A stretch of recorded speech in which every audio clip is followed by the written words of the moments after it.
Hello and welcome to the Tonearm, where we connect you with the people and ideas moving culture forward. I'm your host, Lawrence Purrier. Today we're putting the Tonearm's needle on Patricia Brennan, a vibraphonist and composer who grew up in Veracruz, Mexico, playing salsa with her dad while listening to Hendrix and Zeppelin with her mom. She studied classical percussion at Curtis Institute, performed with Yo-Yo Ma and the Philadelphia Orchestra, and then found her voice and career in jazz and improvisation. Patricia's latest album, Of the Near and Far, takes constellations from the summer sky and turns them into music. She superimposes the circle of fifths over star patterns to generate pitches, then turns them into compositions that reflect a voice as unique as the compositional approach. Patricia's 10-piece ensemble features a jazz quintet, a string quartet, and an electronic musician, all conducted by Eli Greenhoe. Hot on the heels of her 2024 release Breaking Stretch, which won Album of the Year and Vibraphonist of the Year in the Downbeat Critics poll, Patricia joins me to talk about finding symmetry between the cosmos and composition, why she carries a telescope wherever she goes, and how ancient myths and modern astronomy shape her work. So now, here's Patricia Brennan.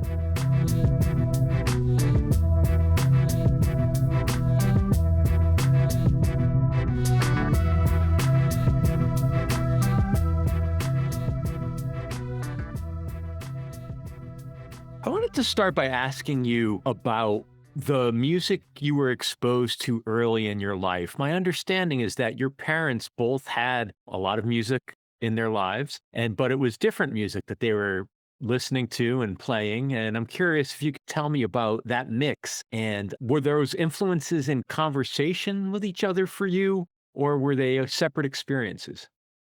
They were extremely combined. But yeah, I mean, it's a combination of many things. So my parents, I mean, they're engineers, but they're avid lovers of music, all kinds of music, and yeah, each of them has their own preferences. Like my mom's a little more of a rocker, Jimi Hendrix, Led Zeppelin, Cream, all those bands from their time, and my dad's a little more like Latin influences, like Brazilian music, like Elis Regina, and Jobim and Fanny All Stars and so on. And also my grandmother, my dad's mom, was a concert pianist. So she used to practice in our house. And I used to get to hear that repertoire through her. And the same thing with my mom's grandfather, who was really into opera and big band music and things like that. So it was always a combination of everything every day. In Mexico, we have this big meal in the middle of the day where everything shuts down, particularly in the provinces. Mexico City is a different thing. But in the provinces, like you go home, you have a big meal, you put on some music. So every day was something different. I didn't know what I was going to expect every time. And then the town also is very musically oriented, just because it's a port of entry in Mexico. Is the oldest city in the mainland, not on the islands where the Spanish came in. There's from Afro-Cuban. We have our own music, which is a mixture of African, Native Mexican, Spanish, flamenco, and all the different things with son jarocho. So walking out on the street, you hear music everywhere, even if you don't want to. It's there. So Yeah. there's literally guys carrying that marimba following you around. So yeah, so all of this was part of my upbringing, and I have no memory that doesn't include music, Wow. whether it's in my house or it's outside on the street.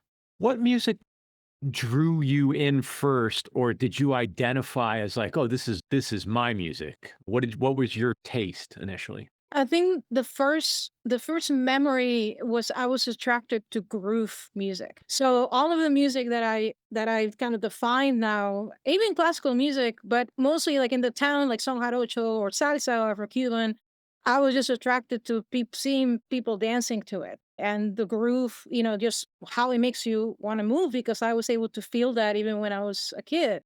So I think that was probably the first element that still stays with me. So no matter what kind of music I write, whether it's with strings or with horns or whatever, I still think about groove and just somehow making people that are listening to it move to it, just like I did when I was a kid. So with that said, what is it about the vibraphone that attracted you initially and keeps you engaged? Yeah, I mean, It's, I guess, the reduced version of this. So one of the things that is traditional from where I'm from is Mexican marimba. There's is one of the biggest regions, Veracruz. So Chiapas is the other biggest region, which is in the southern border.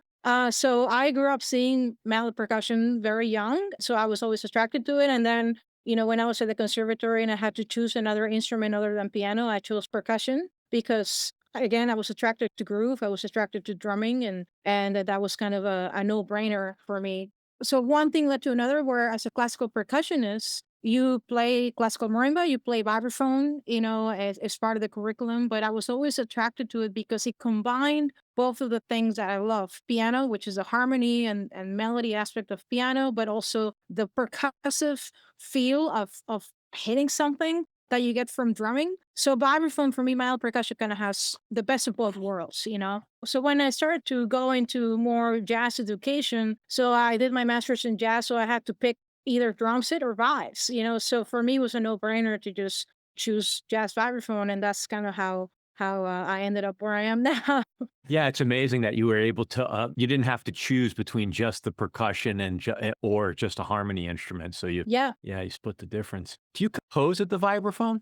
I do sometimes. I would say that I probably compose most of the time on piano. Hmm. And the reason why is because the vibraphone has a very limited range, just like guitar. Like guitar has like a low E, vibraphone has a low F, like literally a note just above, a half step above the guitar. So I feel that sometimes when I write on vibraphone, it's difficult to stay away from getting influenced by that range.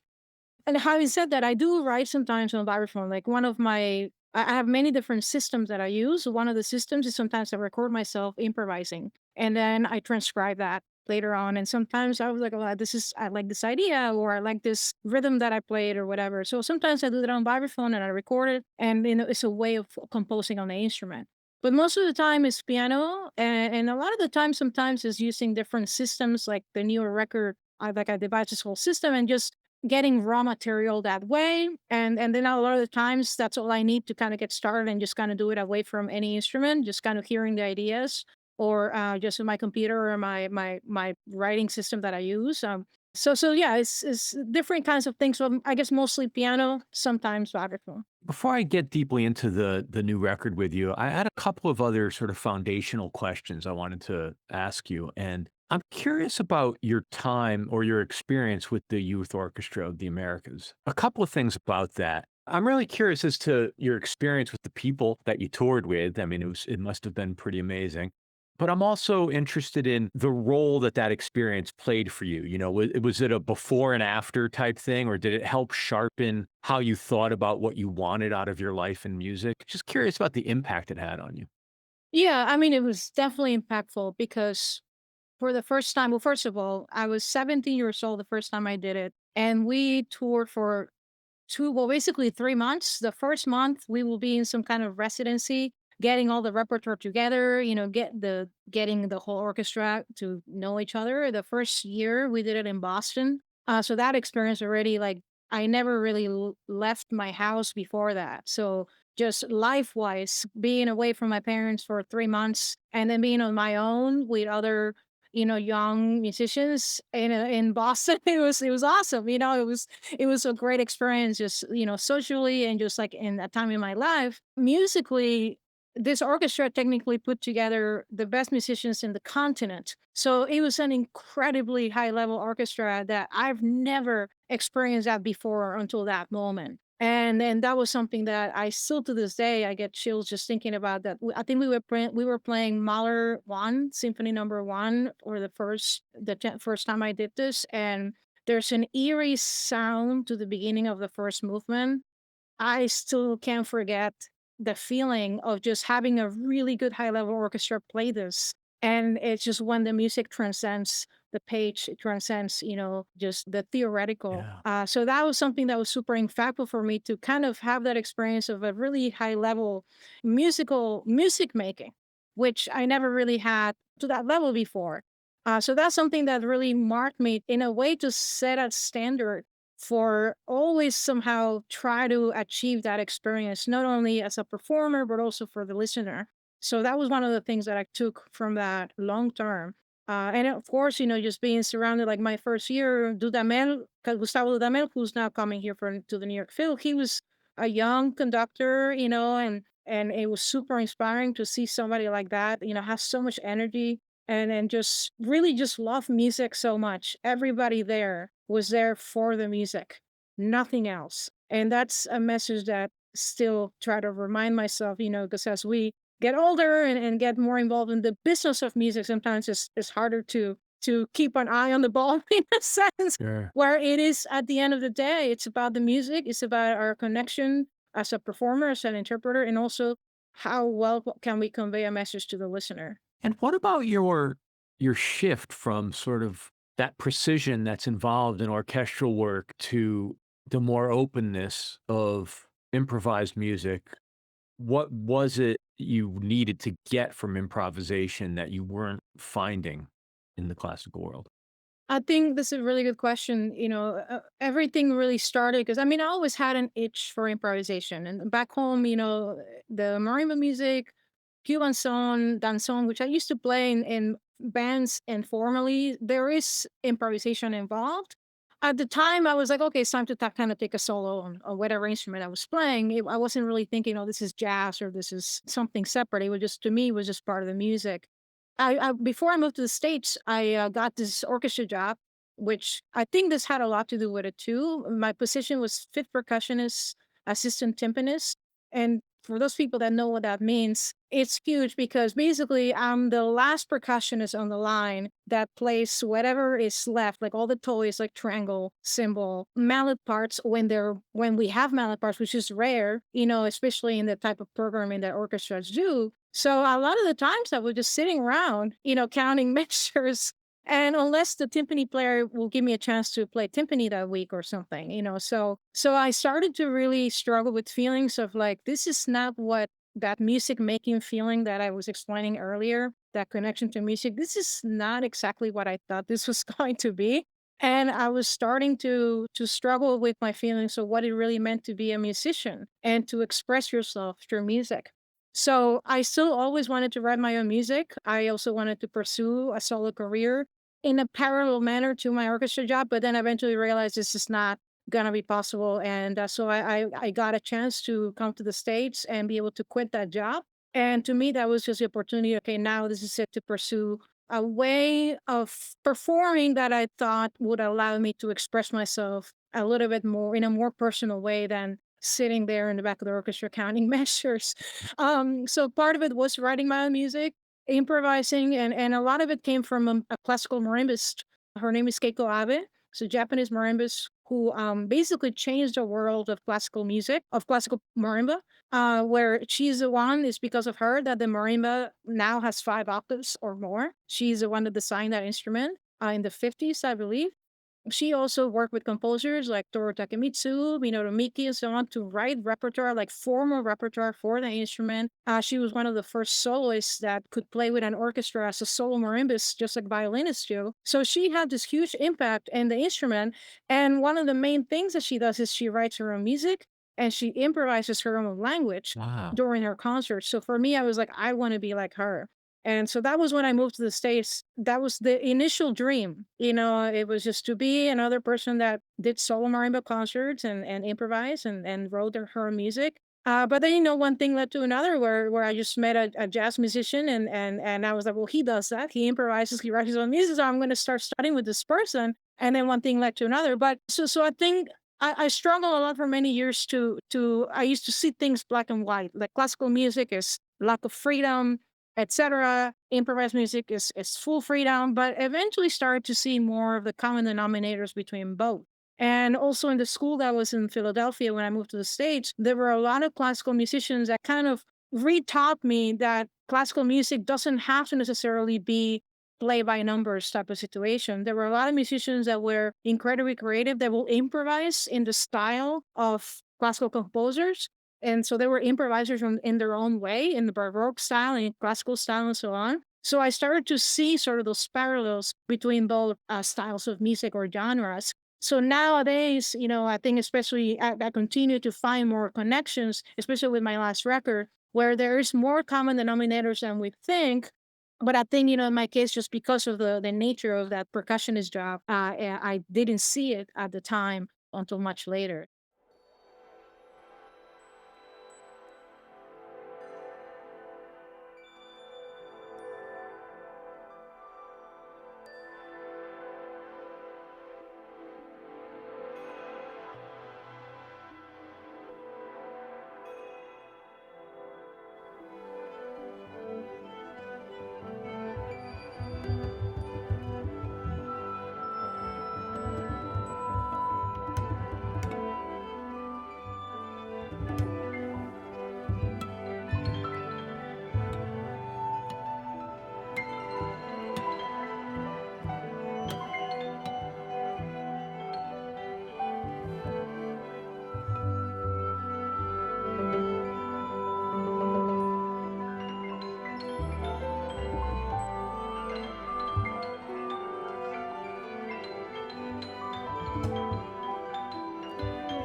Is harmony the common denominator or the initial recognition of a common denominator? Absolutely. I mean, harmony is one of them, especially, we'd really just taken a specific example of what jazz harmony is you can find it on a Bach prelude. So yeah, harmony is a common denominator, but then it's kind of beyond that, is then the freedom of interpretation, like a really good classical interpreter, like Glenn Gould. Glenn Gould was an improviser at heart playing a through composed piece, right? Nobody sounds like Glenn Gould playing Bach because he was playing beyond the notes. He was not just translating the sheet music, he was interpreting the sheet music from a composer improviser mindset, even though he was basically playing a through composed piece. So that's kind of what I mean. There's more common denominators where like you truly see classical music for its own language, and how there are people within that world that treat it just like jazz musicians treat our own language in a way, so, and which in a sense contributes to kind of, in a sense, the language that I try to create with my compositions, where you can't necessarily pinpoint it in a jazz box, but you can pinpoint it in a classical music box. It has a little bit of both, has a little bit of other things, Yeah. and I think because that's when I really started to think about these common denominators that, yeah, could be something that's more practical, like, okay, the harmony, the rhythmic elements, yes, those are things that are common, but then something that's beyond, which is more of a mindset and an approach to the music of true, real interpreters like Martha Argerich, Horowitz, all these fantastic classical interpreters that it's indistinguishable when you listen to their versions of whatever piece, they're playing. That's very helpful to me as a listener. I appreciate that. Rather than me trying to do a poor job of this next task, why could you explain for me and for listeners what is the system that you referred to that you employ for this new record? Mhm. Yeah, I mean, I guess in a nutshell, I'm a very amateur astronomer, but I've always been fascinated by just the science behind what's beyond, and something that I noticed was just the shapes in the sky. Since I was very little, I was like, I see a bunch of triangles everywhere. Everything is connected by a triangle, no matter how I see it. And then, so basically, I noticed, okay, the constellations have a very symmetrical shape. I'm curious if this symmetry and this balance can translate in some way into symmetry and balance musically. That's how kind of this whole thing started of just, well, let me find what is a symmetrical shape in music. Well, the circle of fifths is very symmetrical, very scientific formula in a sense, because you can figure out so many things out of the circle of fifths. So let me see what happens. It was almost like a experiment. It was an experiment. To what if I overimpose a symmetrical constellation or a constellation over the circle of fifths and see kind of what points get triggered, and by points I mean whatever, if a star aligned with one of the letters of the circle of fifths. Okay, that's a pitch that I'm going to consider, right? So curiously enough, I think the first one that I did was actually the first track on the record, Antlia. That was the first one that I did, and the combination that I got was literally an E flat major 7 sharp 11 chord. Those were I got E flat, G, B flat, D, and A. And to me, it was like, whoa, this is out. This is so crazy. So that's where it Yeah. started. At first, it started. I wasn't trying to, do a whole project or anything. It was just out of my own curiosity. It was in the summer, and during the summer, my husband and I usually go to a place in Connecticut where I have access to the sky, and I bring my telescope and everything. So it was just like out of just my true curiosity, and I feel like musicians are we are scientists too. We're constantly discovering and researching and trying to find another angle to the 12 notes that we deal with every day. So this kind of where how this started. So now I do want to clarify, because I think sometimes in the booklet, like looking back, sometimes it sounds very intellectual. Yeah. But for me, this was just a starting point. It was a way to get raw material that would be basically uninfluenced from any preconceived scale or preconceived key signature or anything. I wanted to find another way to just get pure, just collections of pitches determined by the system, right? I didn't have anything to do with it. Like I didn't decide it was going to be an E flat major 7 chord. That literally is just what I got. So then that's fair enough. I'm going to use that. But sometimes I got some kind of more weird combinations that I have to somehow find a way of how to use those. So it was my raw material, and then out of that, then of course I use tactics and techniques that I've used before in my writing, and then just took it from there. Do you mind me asking, where do you go in Connecticut? I'm from Connecticut originally. Oh, Branford, Oh, Branford, Connecticut. I Yeah. I grew up outside of New Haven. Oh, there you go. So I you're used to go I used to you're go right. fishing in Brantford. So there you go. So yeah, my husband, my husband's grandmother, her dad built this cottage on this. There's all these communities where like they own the land together, but they have these cottages on the water, and so it's shared by the whole family because it was his grandmother, but she has a brother, so now everybody that uses is like a branch of 20 people. I don't know how many, but I'm just super grateful because in especially we're in the water, and then at night it's complete pitch dark. Beautiful. So I that's where kind of I do a lot of my astronomy work, and actually a lot of composing. A lot of my records were kind of composed there because it's kind of like a retreat. There's nothing around. But even though you have Branford very close, you can go to the city, go to the grocery store, but when you're there, you're completely isolated, and just that kind of nature around. I'm from the water, so being around the water is really important to me. Yeah, me too. So it really is a very special time for me, which had allowed me to, get the juices flowing in a way. So Yeah. It's funny, I can't be landlocked. If I realize I'm in the middle of the country or I'm somewhere where I'm landlocked, I need to find a lake or a river, yeah, and it's very grounding and recentering. yeah, absolutely. There's something very special about the water, that it kind of makes you forget where you are, because it's especially the abyss aspect, which Yeah. I wrote one of the pieces about that. You see the horizon, and at night you don't see the end or beginning to it, and something super special. Yeah. You mentioned a moment ago about, the obviously the scientific aspect of astronomy, and Hmm. something that struck me when I was listening to the record while I was preparing for our time together. I was thinking about a little bit of I don't know if you'd call it romantic or philosophical aspect of astronomy in terms of, Yes. you're basically looking at the past. You're seeing light that has been traveling here really longer than we've existed, and I don't mean you and I mean all of us. Any of us have existed. Yeah. Like Yeah. billions. Yeah. Like billions of years. Yeah.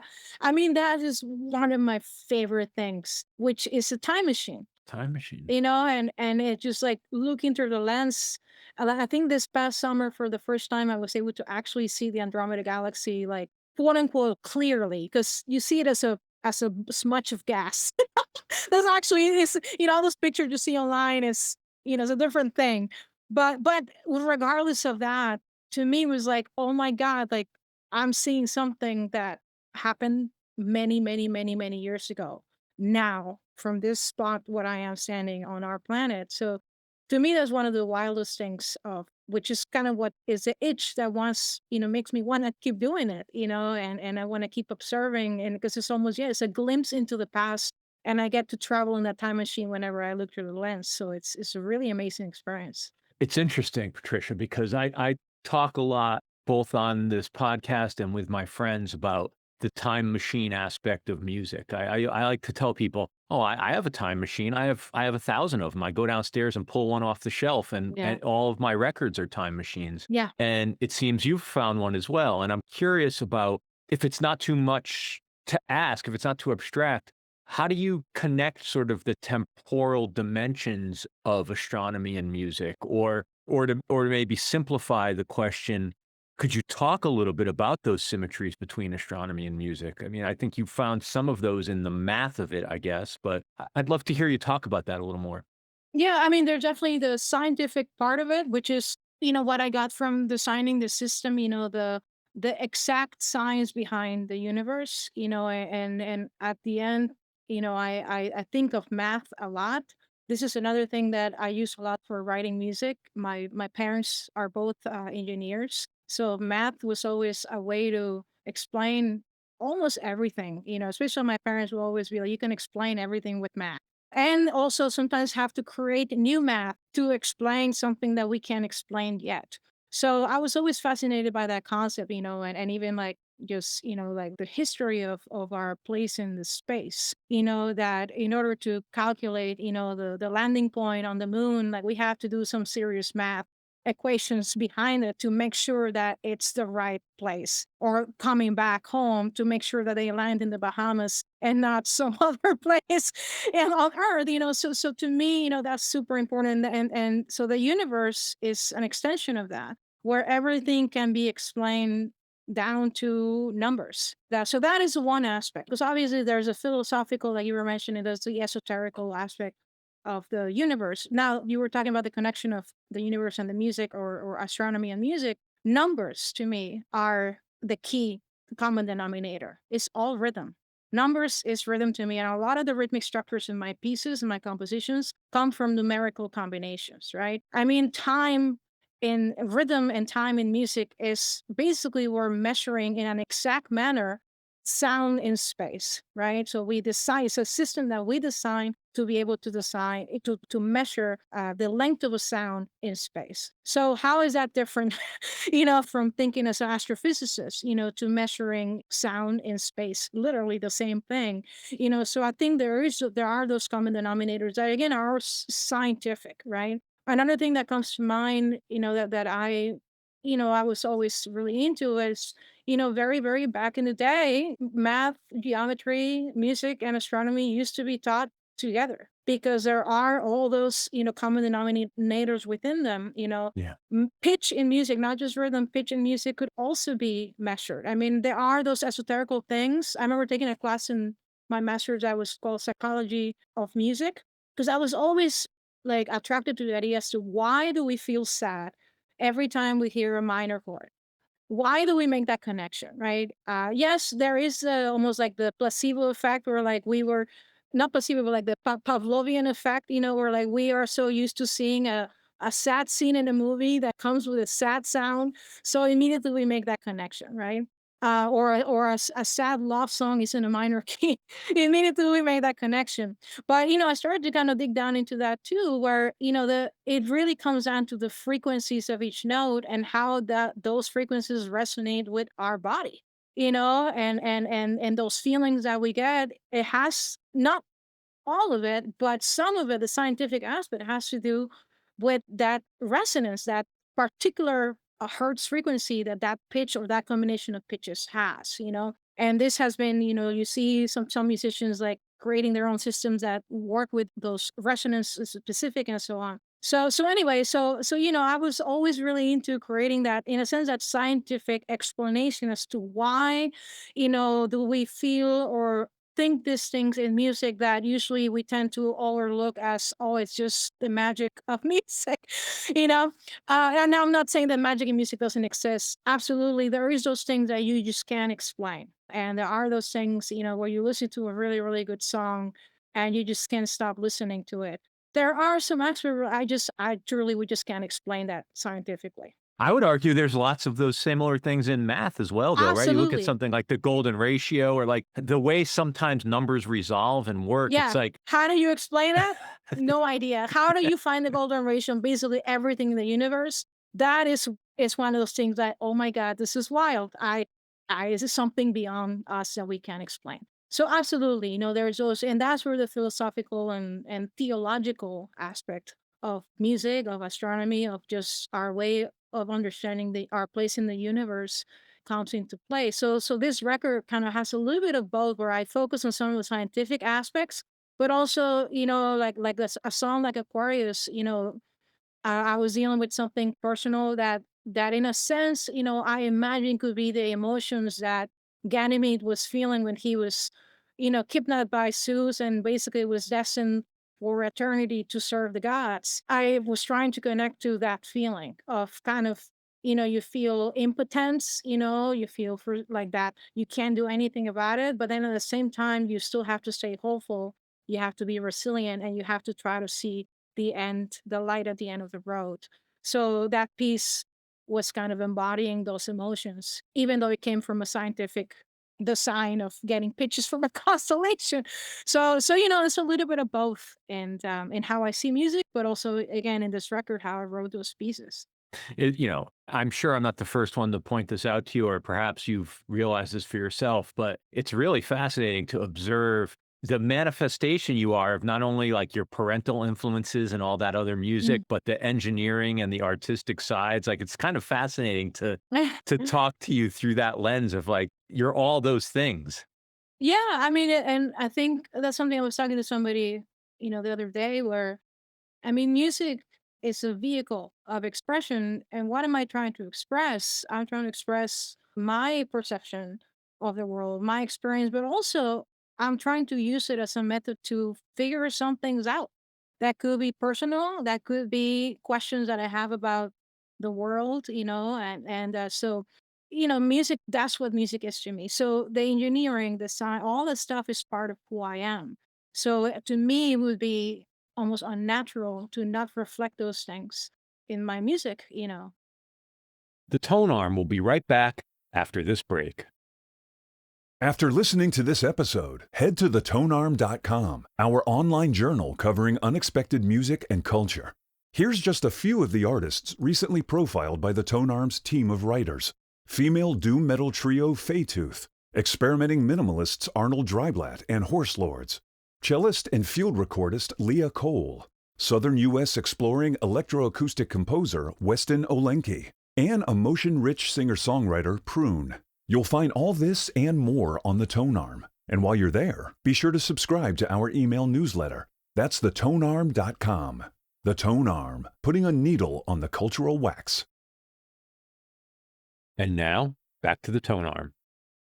Have you ever spent any time listening to like the astronomical recordings and the music of there's all these recordings that NASA and radio telescopes have made of the sounds of the universe. Have you thought about any of that as sort of converse or compositional prompt? Yes. Yeah, and actually, in fact, something that I didn't write in the liner notes, there is the sound of a black hole on the intro of When You Stare Into the Abyss.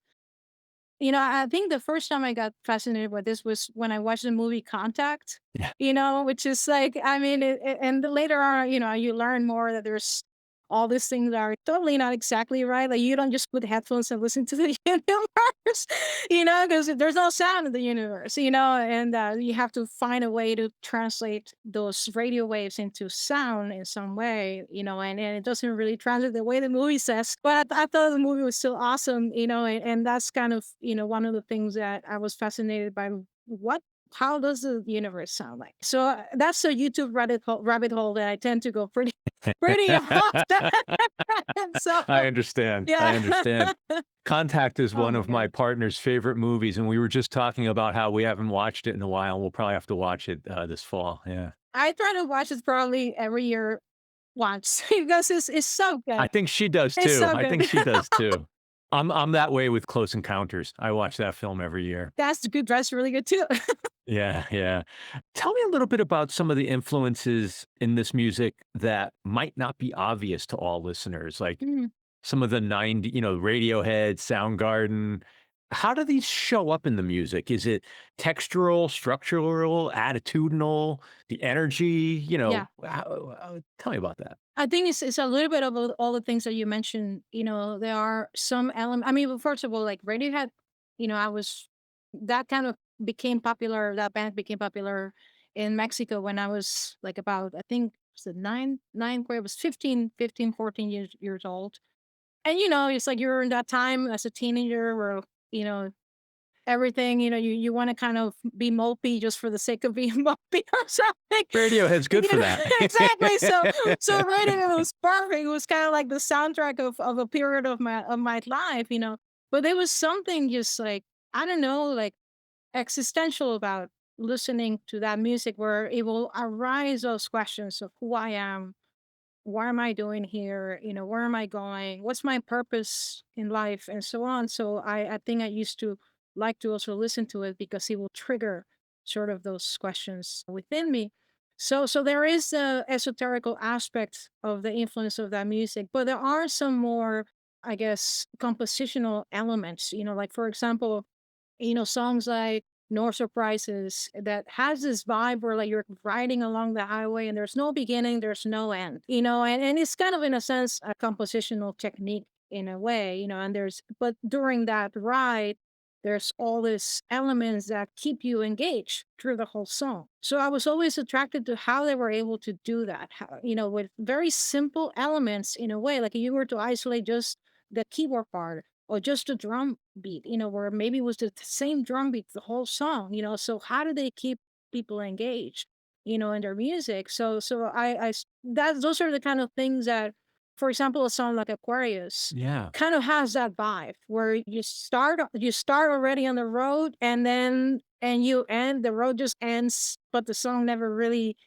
continues beyond silence, right? So that's, for example, a way to sort of hear the influence of their music. And for example, Aquarius like has a very steady drum beat for the first, pretty significantly first half or more than half of the song, until after the guitar vibes collect a solo, then the drum beat gets a little bit different.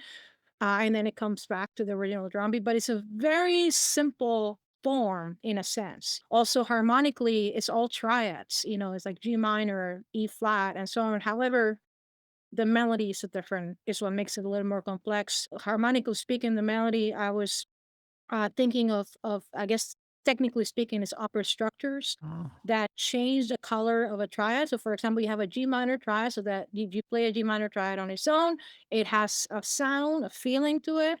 But then if you overimpose an A major triad over a G minor triad, it changes everything. Yeah. And this, for example, was more impressionistic influences like Eric Satie.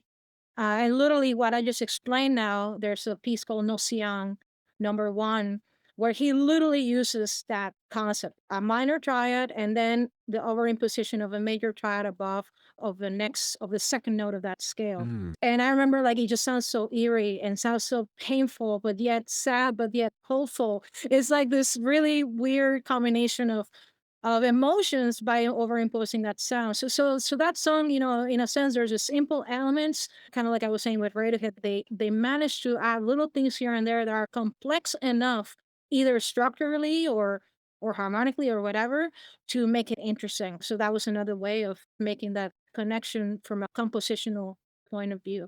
Would you stay in that space with me for a second and tell me how your process and system manifested on Andromeda? Oh yeah. It feels like there's so much substance in that piece. Yeah. Andromeda, yeah. I mean, so Andromeda, as you were talking about Soundgarden, for example, Yeah, yeah. and it's not just Soundgarden, but it's just like that. Like my mom is a super fan of Jimi Hendrix, and something that I remember a lot from just watching him play on video. I never saw him play live or anything, but it was the rebel spirit of the music, and this the sense of just pushing the boundaries, and not let anybody tell you you can't do it. I'm just going to go for it, and I don't care what people say around me. So there's sort of that spirit behind that piece. That piece is loaded with a lot of things. So it's a combination of one, the notes that I got from the system. I got quite a bit of pitches from that I had to even almost break it down into two combinations. So that was one thing, and then so it's a lot of information to deal with, and the other aspect was the story behind the myth, the Greek myth behind Andromeda, who was a pretty intense story, and so I wanted to combine both aspects, and also the third element was the fact that the Andromeda galaxy and our Milky Way galaxy are going to collide in, I forget if it's like 2.5 or 4.5 billion years, but eventually that collision is imminent, and that's something this summer watching Andromeda Galaxy through my telescope. I was like, oh my God, here it comes. It's coming. Will you be ready? And, well, you're ready. So for example, the ending of Andromeda, like the towards the end, where basically the music almost feels like it just clashes, and it bursts into a million pieces. That is literally, in a sense, as a sense of imagery to represent that collision, so that's one aspect of that. So I wanted the piece to be anxious, to be tense, to kind of have this spirit of rebellious spirit, in a sense. So that dictated a lot of things as to, the dense rhythms that I use, the dense layers that I use compositionally. Like almost everybody is playing at all times, the whole time, and there's little details too that maybe some people might catch or not. Towards the end of the piece, one of the electronic layers is literally chatter, like people talking, and you can hear it on either side of your ear. So that was kind of contributing to that story of where those movies where you can hear like radio stations in space. Mm. And so that was sort of the idea where we're in space and you hear the ghost of humanity in the background. There's some elements of storytelling in that piece too. So every single layer has an explanation. Also the rhythmic aspect of this, the time signature. It's basically a big five, and it's interesting. Sometimes I see people describe the time signatures, and they are hearing the other layers, like oh, it's in seven or it's in four. It's like it's actually in five, but there's multiple numerical layers. There's people playing in seven over the five, playing in three over the five, playing in four over the five, and so on. So I did that on purpose, because to me that density is kind of what I was envisioning of that. Not only the emotions of the myth, the galactic collision, right, and also the density that I got out of the system of the constellation. I got quite a bit of pitches. So it's a quite dense pitch collection. So that's an example. I mean, there's a lot I could explain basically every layer of that piece, but so a lot of my writing in general is like that, where there is a purpose for everything. Just like when you see a Pollock painting, it looks super dense. But when you really get deeper into it, when you hear his story and his explanation of that, then like, oh yeah, that makes a lot of sense. Why there's all those things happening at once. So Andromeda is one of those situations. It's a very successful piece in my mind. Hearing the narrative you just gave me about it very much resonates with my experience as a listener. That's awesome. Yeah. That's great. Yeah. I mean, I love that piece. I love to hear that, because I was saying earlier, to be able to convey a message to the listener. So that's makes me happy. So thank you.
Tell me a little bit about the instrumentation for this album. And sort of, as I was thinking about how to ask you about this, I was like, and there's a simplistic framing. It's like, oh, it's a jazz quartet with some strings and some electronics. Hmm. But Yeah. that doesn't really capture it. And it also doesn't really capture the way the strings are applied. They're adapted for each composition, if that I don't even know if I'm articulating it well, but can you tell me about the instrumentation and the choice? Yeah. I mean, that was a really way of putting it. They are adapted to each composition for sure. So, first of all, I think my idea behind the instrumentation in general, at first, especially coming from my septet record, which was, very intense, horns, kind of in your face type of instrumentation or orchestration, I wanted to turn the page a little bit and do something different. Not for the sake of doing something different, but I wanted to just focus on a different part of my musical life, of my past, and share that window with the listeners.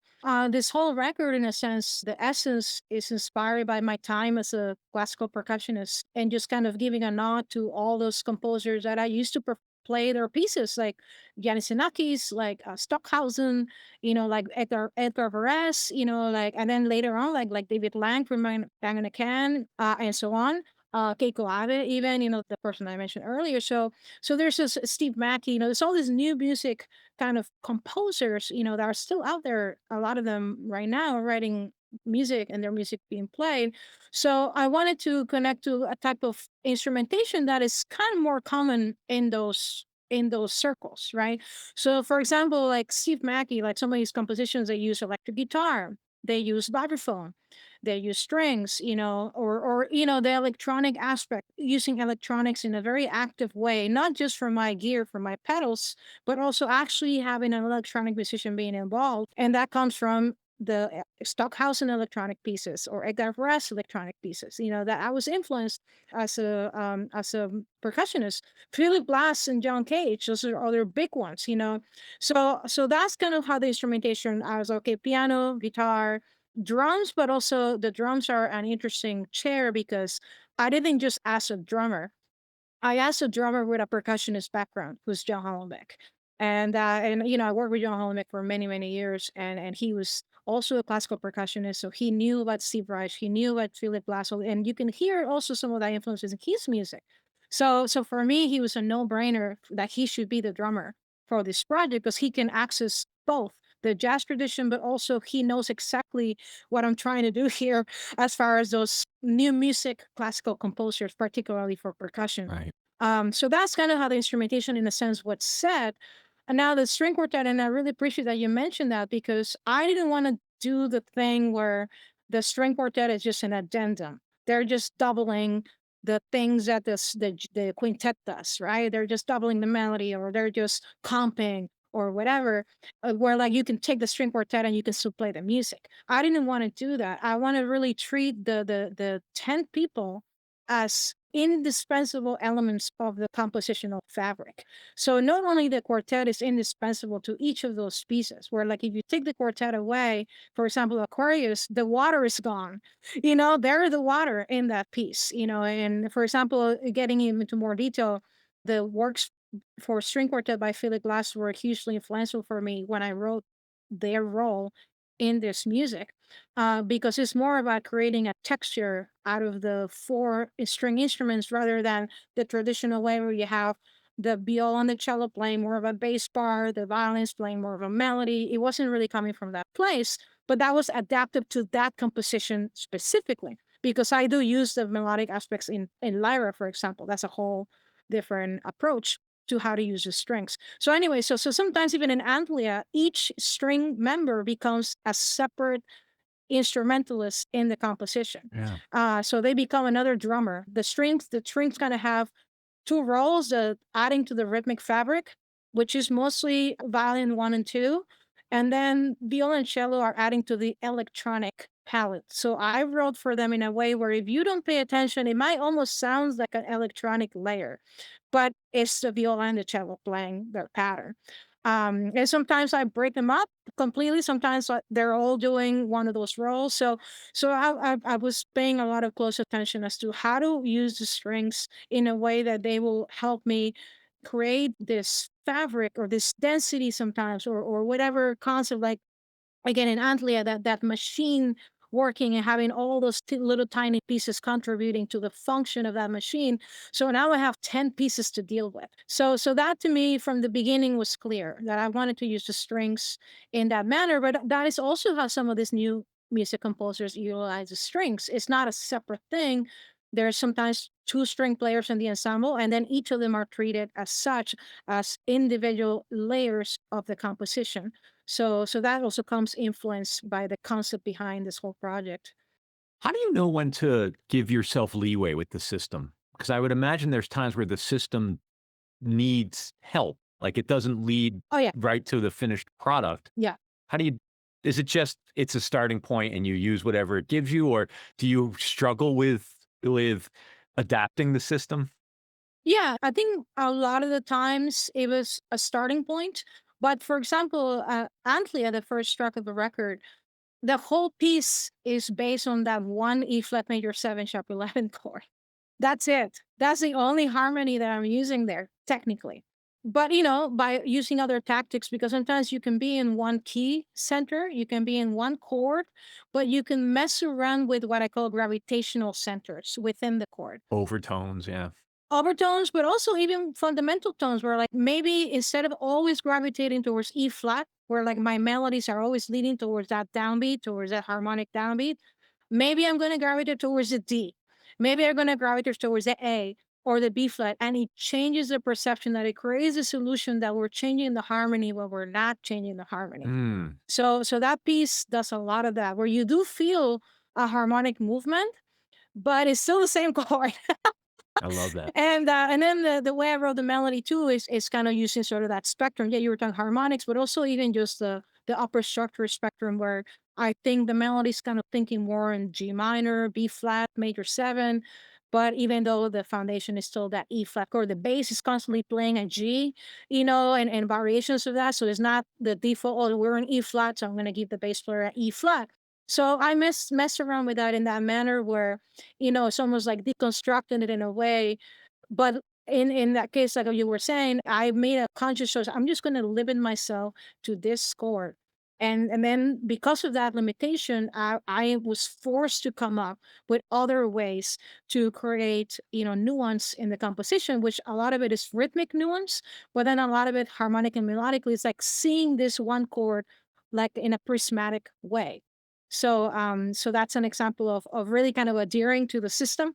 But then, other ways like Lyra, I really took off from it, and I think partially because I was written a little bit more traditionally. So there's more chord progressions, there's more of a counterpoint going on in the strings and things like that. So I couldn't really limit myself to just the pitches that were in the series that I got. Having said that, there's a step that I don't mention in the liner notes. After the system, and I have this notebook where I have a bunch of notes. I basically try to decipher this information. Like, okay, let me do composite scales out of those pitches. Let me do major, minor, all the different triads that I could get out of each single one of those pitches, and come up with different scales out of those triad combinations. So I got quite other amount of information after, the system, that I was still referring to once in a while. Like if I was like, oh, I want to come up with a scale that's not a default scale that we all know.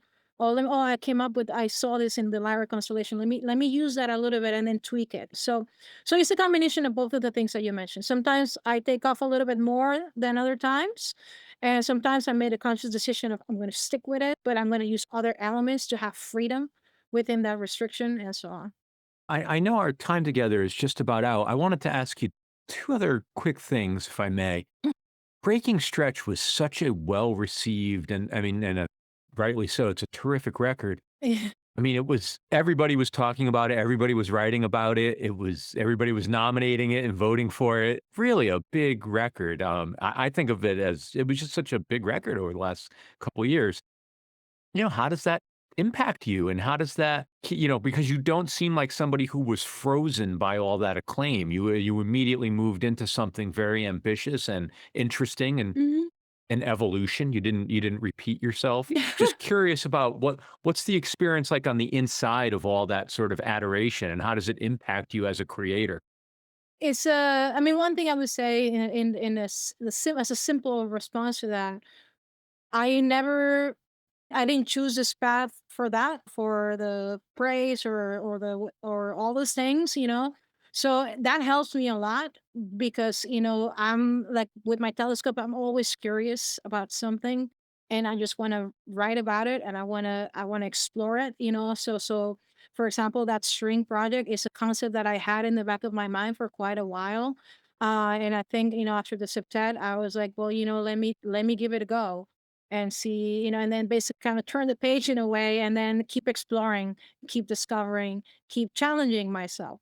So now, having said that, I don't want to say that I completely ignore, those things. I mean, it was, I'm still pinching myself Yeah. from how that went down, how well that record was received, and how grateful I am for all the people paying attention to it. But I think, it's at the end of the day, it's a really nice thing. It's a really nice feeling. But at the end of the day, it's like I'm I'm still going on the other side where I'm just music is an endless road. And my husband has a really cool saying, which I think he learned from a teacher, who was like, Music is an ocean and you're only giving one spoon," which I think is such a cool thing, which is like, it's like the universe, we only see such a little tiny part of it. And it feels already incredibly, overwhelming and magnificent. So for me, there's so much more to explore, so much more to discover. Along the way, those things are really beautiful, and I'm super grateful. When people, to me, it's like when like you told me earlier, when you connect to the message that I was actually conveying without me telling you what it was, that really makes my day. So yes, I feel like the attention and everything was great, but I think to me what got me the most was like, wow, like a lot of people ended up connecting with that music, and that's the part that I was like, that really touches me in a very special way and makes my day, Beautiful. because it's kind of one of the goals as a composer to convey a message through this medium without words. Our words are the sounds that we create. So yeah. Before I let you go, would you mind telling me what are you listening to these days, or what's capturing your ear, or what should I listen to? It's funny. I was just talking about this with one of my students because I feel like sometimes this happened yesterday in one of my classes. They were asking me that same question, so I showed them my playlist, and they were completely shocked because I think maybe I had one jazz record in there. But actually, one of the things that I listened to this morning, so one of the things that I do every day, regardless of where I am or how busy I am, is as soon as I wake up, I try to listen to music. Ideally, an hour, but if not, at least one piece or something. So today, for example, I listened to Georgi Ligety's "Atmospheres," Mm, which is a Claudio Abbado version in the Vienna Philharmonic. And I listened to that piece before, but I sometimes I like to revisit things like that. Then in a few days, another thing in my playlist, which is a recommendation from my husband, it's a turntablist record, which is a turntablist called Kid Koala. yeah, And so that's another that I was checking it out like 2 days ago. wonderful. So and then the other day, I think, yeah, went like classical music again. I mean, I'm jumping all over the place, but that's, kind of how my interests are. Yeah, I was listening to Radiohead, I think Rainbow's record, and which is, also such a great record too. I was on tour, and it was such a great soundtrack sometimes, to Yeah. to put along. So it's kind of all over the place.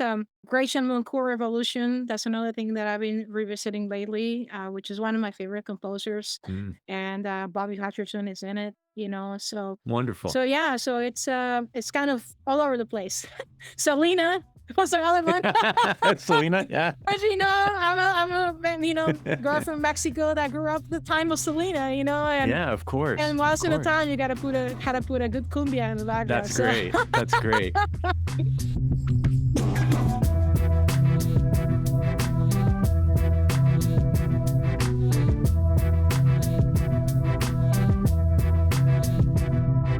Thank you so much, Patricia Brennan.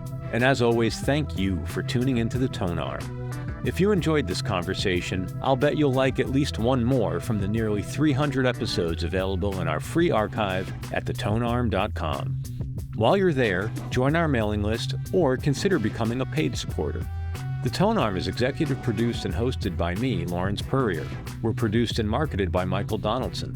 Editing and sound design is by Terry Grant, and our theme music is by Birdie, spelled B-U-R-D-Y. Thanks so much for listening. Be safe and stay in touch.